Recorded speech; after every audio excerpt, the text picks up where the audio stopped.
My dear students, कैसे हैं आप सभी। आई होप कि आप बहुत अच्छे होंगे। मैं भी बिल्कुल ठीक हूँ। आपकी पढ़ाई भी बहुत अच्छे ढंग से चल रही होगी, मुझे पूरा उम्मीद है। हम पढ़ रहे थे टारगेट का ऑब्जेक्टिव गाइड, वो भी 2025 के लिए। हम 7 चैप्टर पढ़ा चुके हैं, मतलब ये 7वां चैप्टर चल रहा है, निर्देशांक ज्यामिति। पिछले वीडियो तक हम आपको 115 नंबर क्वेश्चन तक हम सॉल्व कर चुके हैं। अगर आप नए हैं या फिर पहली बार आए हुए हैं या फिर छोड़ के आ रहे हैं, वो सारे वीडियो नहीं देखे हुए हैं आप, तो चैनल के प्लेलिस्ट में जाइए या फिर लिंक मिलेगा आपको वीडियो के डिस्क्रिप्शन में, वहाँ से जा कर के पढ़ सकते हैं और मैथ में अच्छा स्कोर कर सकते हैं। बहुत ही अच्छे ढंग से पढ़ाए हैं, पूरे कंसेप्ट के साथ पढ़ाए हैं, एक एक क्वेश्चन को पढ़ाए हुए हैं। तो आप अंतिम तक बने रहिएगा। मैं पूरा कोशिश करूँगा कि एक एक सवाल आपके जहन में उतर जाए, समझ में आए और 100% समझ में आएगा। बस आप अंतिम तक बने रहिएगा, वीडियो को बीच में छोड़कर नहीं भागिएगा। चलिए फिर शुरू करते हैं और देखते हैं कि 116 नंबर क्वेश्चन क्या है आपके मोबाइल स्क्रीन पर। 116 में क्वेश्चन कह रहा है कि सरल रेखाओं x बराबर 2 एवं y बराबर -3 एक प्रतिच्छेदी बिंदु है, ये कह रहा है आपसे। ठीक है, तो ध्यान से आप समझिए कि x बराबर 2 दे दिया है, y बराबर -3 दे दिया है। इसका मतलब ये है कि ये 2 और -3, ये 2 और -3 अगर हम ऐसे लिख देंगे तो क्या कोई दिक्कत होगा? कोई दिक्कत नहीं होगा ऐसा लिखने से, क्योंकि हमें पता है, हम जानते हैं कि यह x नियामक है, ये y नियामक है। तो इस तरह से किस ऑप्शन में आपको दिख रहा है वही आपका आंसर हो जाएगा। तो ऑप्शन नंबर ए दिख रहा है। हो गया, बात सेम ही था, बस उसको थोड़ा सा घुमा दे दिया। x बराबर ये दे दिया, y बराबर ये दे दिया। और हम जानते हैं कि पहले वाले को x निर्देशांक, दूसरे वाले को y निर्देशांक या फिर y नियामक कहते हैं। ठीक है, चलिए अगला क्वेश्चन देखते हैं क्या है। चलिए 117 नंबर क्वेश्चन कह रहा है कि यदि बिंदु इतना इतना तथा इतना संरेखी है तो कह रहा है कि x का मान क्या होगा, ये आपसे पूछ रहा है। सबसे पहले आप समझिए कि संरेखी क्या होता है। संरेखी किसे कहते हैं? संरेखी कहते हैं जो एक ही रेखा पर हो, एक ही लाइन पर हो, सीधी रेखा पर हो, वो संरेखी होता है। इसका मतलब ये है कि अगर यह तीनों बिंदु संरेखी है, एक ही रेखा पर है, मतलब त्रिभुज नहीं बनेगा, त्रिभुज का क्षेत्रफल 0 के बराबर हो जाएगा। तो संरेखी होने का सर फॉर्मूला क्या है? ये फॉर्मूला है x1 y2 - y3 plus x2 y3 - y1 plus x3 y1 - y2। ये संरेखी होने का फॉर्मूला होता है। त्रिभुज का क्षेत्रफल नहीं बनेगा, 0 के बराबर हो जाएगा। तो ये जो 1/2 है उसको हम क्या किए, मन ही मन 0/1/2 कर दिए। और आपको पता होगा या नहीं पता है तो आप समझ लीजिए कि 0 कुछ भी हो ना, वो हमेशा ही 0 होता है। ऊपर में 0, नीचे में अगर कुछ भी है तो वो ऑलवेज 0 होगा। इस बात को आप याद रखिएगा। अब वैल्यू आप यहाँ पर पुट कर दीजिए। हमें पता है सर कि ये x1 y1, x2 y2, x3 y3 कितनी बार हम बता चुके हैं, लेकिन फिर भी हम बताएंगे। हमें पता है कि आप नए भी होंगे, पुराने होंगे, तो फिर कोई दिक्कत नहीं है, आपको समझ में आ जाएगा। ठीक है, हमें पता है एक चीज़ यहाँ पर कि x1 क्या है आपके पास, x1 बराबर x है, x2 क्या है आपके पास, तो -3 है, और x3 क्या है आपके पास, तो 7 है। ठीक, y1 क्या है आपके पास, y1 2 है, y2 क्या है आपके पास, y2 -4 है, और y3 क्या है आपके पास, -5 है। ठीक, चलिए अब हमें पता है कि अब हमें वैल्यू इसमें रखना है डायरेक्ट। x1 का वैल्यू क्या है, x है, y2 - y3, तो y2 है -3 माइनस y3 क्या है आपके पास, -5 है, तो ये फॉर्मूला का माइनस, और y3 का भी वैल्यू है माइनस में, तो दोनों मिलकर प्लस बन जाएगा। और फिर क्या बचेगा यहाँ पर, 5 बचेगा। प्लस में x2 का वैल्यू आपके पास क्या है, -3 है, यहाँ प्लस है, तो प्लस माइनस क्या हो जाएगा, माइनस हो जाएगा। ठीक है, माइनस हो जाएगा, और यहाँ पर x2 का वैल्यू 3 हो जाएगा। फिर y3 - y1, तो y3 का मान है -5 माइनस y1 का मान क्या है यहाँ पर 2 है, प्लस में x3 का मान क्या है आपके पास 7, y1 - y2, y1 क्या है आपके पास 2 माइनस y2 क्या है आपके पास -4, तो मिलके प्लस हो जाएगा यहाँ पर बराबर में 0।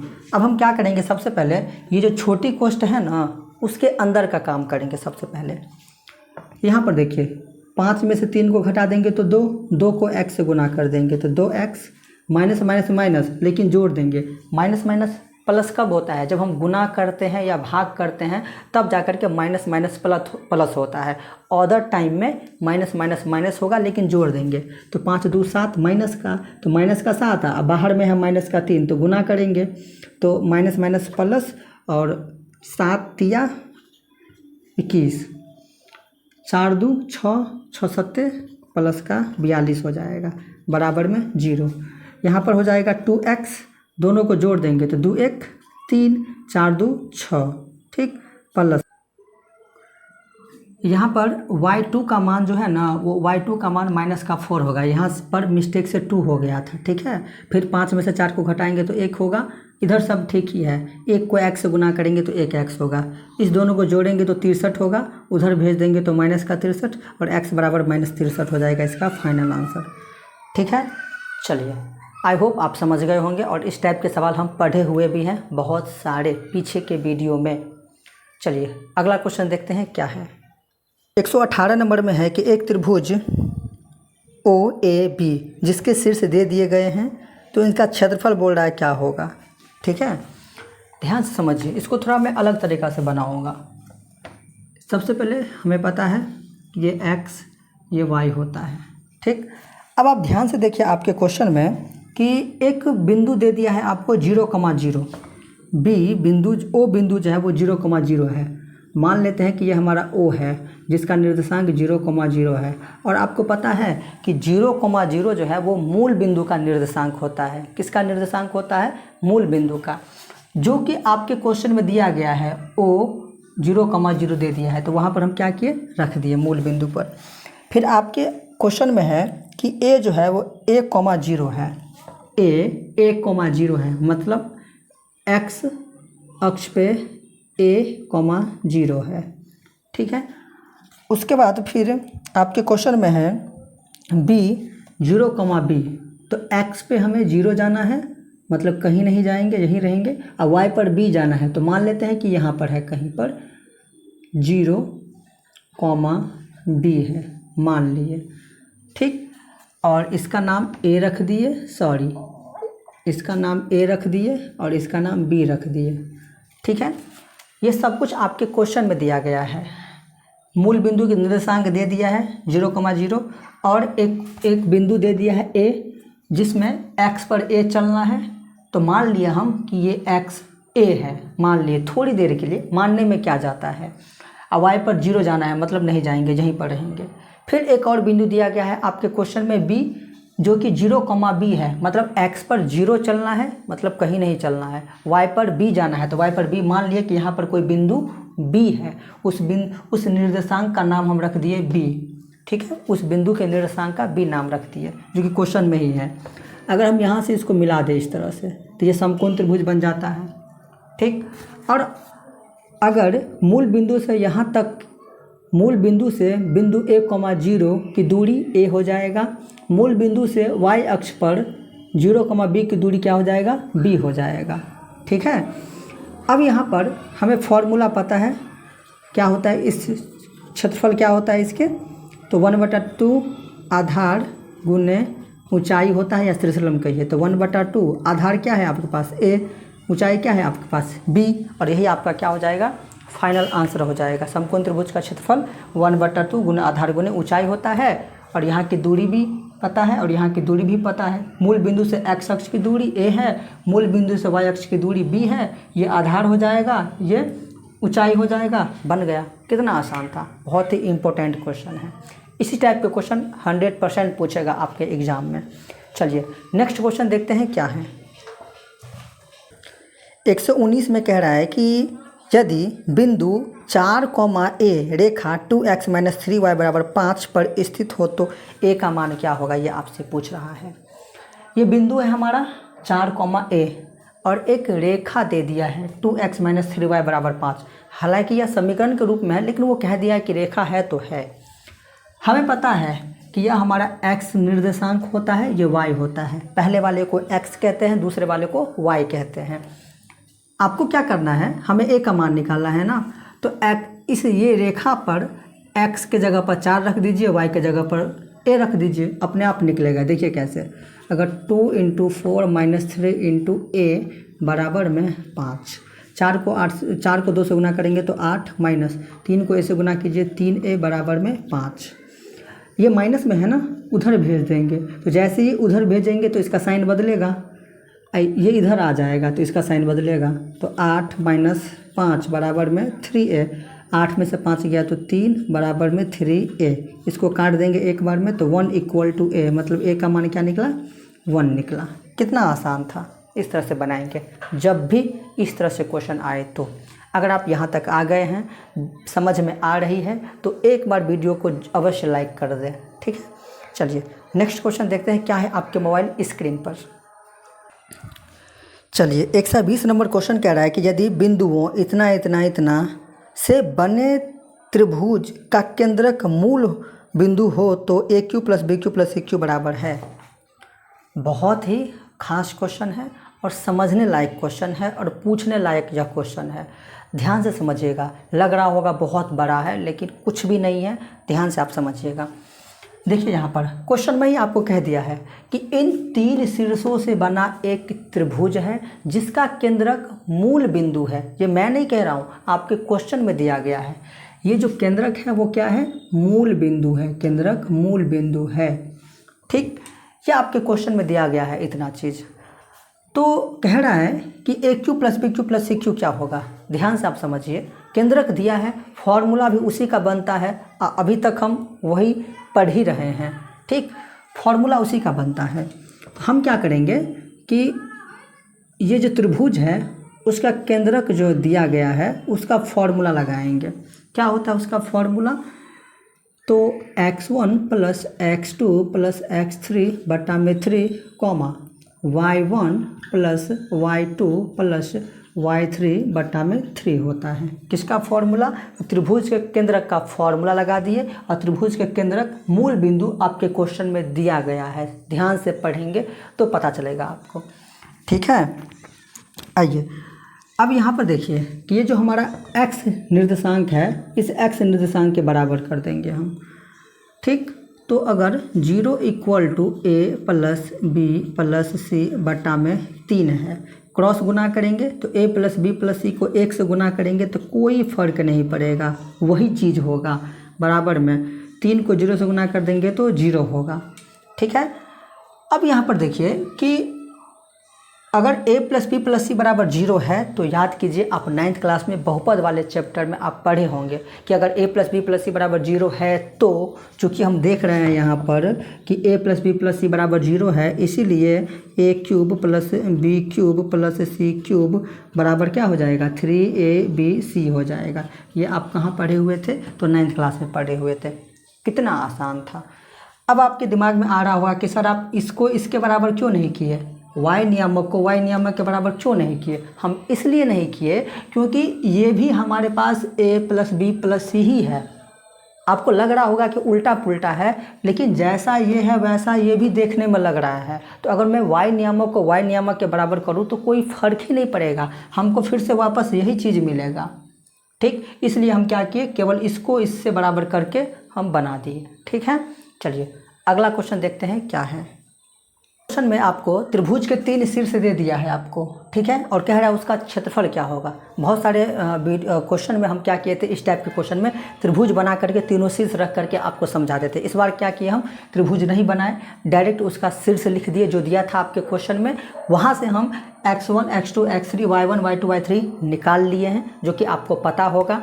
आपको अच्छे से समझने के लिए ये सारी चीज़ें हम कर दिए हैं। फॉर्मूला भी आपके पास है त्रिभुज के क्षेत्रफल का, डायरेक्ट आपको इसमें वैल्यू पुट कर देना है। तो 1/2 बड़ी कोष्ट x1 का वैल्यू 0, y2 - y3, y2 क्या है 0 माइनस y3 क्या है आपके पास 0, ठीक है।